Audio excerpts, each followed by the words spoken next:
सभी मित्रों को देवगुरु क्लासेस की ओर से सादर नमस्कार। जैसा कि आप लोग परिचित हैं कि संस्थान द्वारा चलाई जा रही दैनिक जो दिवस है राष्ट्रीय और अंतर्राष्ट्रीय, उनके ऊपर मेरे संस्थान द्वारा एक श्रृंखला चलाई जा रही है जिसमें हम दिन प्रतिदिन उन दिवसों पर चर्चा करते हैं और उनके परिचयोगी जो तथ्य होते हैं उनको आपके समक्ष रखते हैं। उसी क्रम में आज हम 7 दिसंबर का जो महत्वपूर्ण दिवस है भारतीय परिप्रेक्ष्य में, सशस्त्र सेना झंडा दिवस, इसके विषय में आज हम लोग चर्चा पर चर्चा करेंगे और महत्वपूर्ण तथ्यों को आपके समक्ष रखेंगे। ठीक है, इसी में हम अपने टॉपिक पे आते हैं। सशस्त्र सेना झंडा दिवस मनाने की जो शुरुआत होती है वो सर्वप्रथम 7 दिसंबर 1949 को मनाया जाता है। लेकिन इस जगह पे हमको एक चीज सोचना चाहिए कि 7 दिसंबर 1949 में जो सशस्त्र सेना झंडा दिवस मनाया जाता था वो सशस्त्र सेना झंडा दिवस नहीं था, अपितु केवल सेना झंडा दिवस था।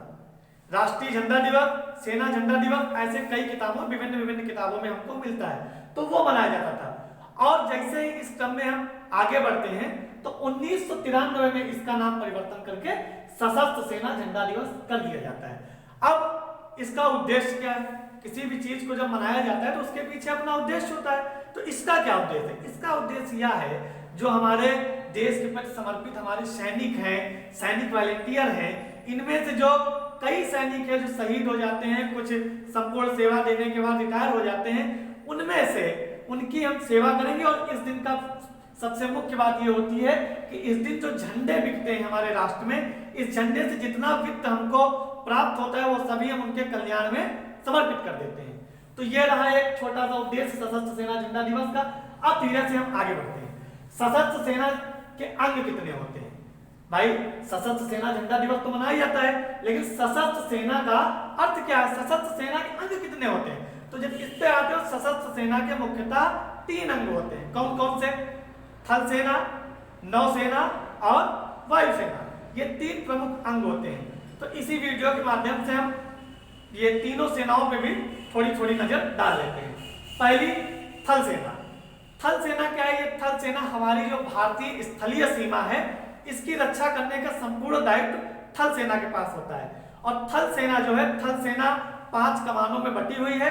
और ये चीज भी हमको ध्यान रखना है, इसका एक कमान जो सेंट्रल कमान कहलाता है, सेंट्रल कमान की शाखा उत्तर प्रदेश के लखनऊ में स्थित है। ये चीज यूपीपी, यूपीएसआई और उत्तर प्रदेश से परिप्रेक्ष्य में जितनी भी परीक्षाएं होती हैं उनमें ये बात ध्यान रखने योग्य होता है। उसके बाद हम देखते हैं जो सेना का आधुनिकीकरण। थल सेना का जो आधुनिकीकरण हो रहा है वो 5 मापदंडों पे हो रहा है। कितने मापदंडों पे? 5 मापदंडों पे। पहला मापदंड होता है घातक सेना।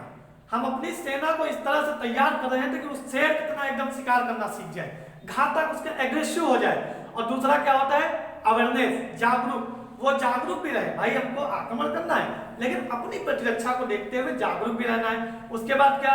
जो है संपूर्ण चीजें इन युद्ध के दौरान घटित होती है उस पर भी हमको अपनी नजर बना के रखनी है। ठीक है। और अगला जो होता है समायोजित करने की क्षमता। समायोजित करने की भी क्षमता हम लोग अपने सैनिकों के अंदर विकसित कर रहे हैं। इसी तरह अगला जो एक आता है, ये होता है कि गतिशीलता, जिसको इंग्लिश में मोबिलिटी कहा जाता है। गतिशीलता का मतलब ये है कि माइंड हमारा हमेशा गति करता रहे, सैनिकों का माइंड जो है वो गति करता रहे और अवेयर रहे। तो इस तरह से वो 5 बिंदुओं को लेकर आधुनिक, और हमारी थल सेना वर्तमान में इतनी आधुनिक होती चली जा रही है कि संयुक्त राष्ट्र संघ द्वारा चलाए जा रहे 15 कार्यक्रमों में से 7 कार्यक्रमों में हमारी भारतीय सेना मुख्य भूमिका का निर्वहन कर रही है, जिसपे हमें गर्व भी है। आगे हम बढ़ते हैं, नौसेना की ओर आते हैं। नौसेना 1934 रॉयल नेवी की स्थापना हुई थी। नौसेना में जो की स्थापना जो हुई थी वो 1934 में रॉयल नेवी सेना के रूप में स्थापना हुई थी। नौसेना जो है आक्रमण से ज्यादा ये समाज हित के कार्य करती है। कहने का मतलब जैसे चक्रवात, अभी हाल ही में हुदहुद चक्रवात आया, ठीक है। इसके अलावा कई ऐसे वो चलाए जाते हैं, कार्यक्रम चलाए जाते हैं, ऑपरेशन चलाए जाते हैं। जैसे अभी ये म्यांमार का एक ऑपरेशन चलाया गया था जिसमें जल संकट उत्पन्न हो गया था, तब हमारी नौसेना ने बढ़ चढ़ के हिस्सा लिया। भूकंप वगैरह आता तब नौसेना मदद करती है। तो इस तरह नौसेना का अपना अलग क्षेत्र है। आगे जब बढ़ते हैं तो वायुसेना आ जाती है। वायुसेना की स्थापना 8 अक्टूबर 1932 को की जाती है।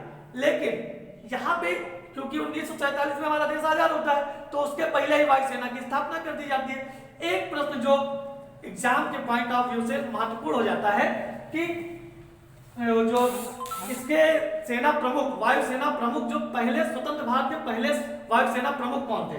तो एयर मार्शल सुब्रतो मुखर्जी, ध्यान रखिएगा, एयर मार्शल सुब्रतो मुखर्जी।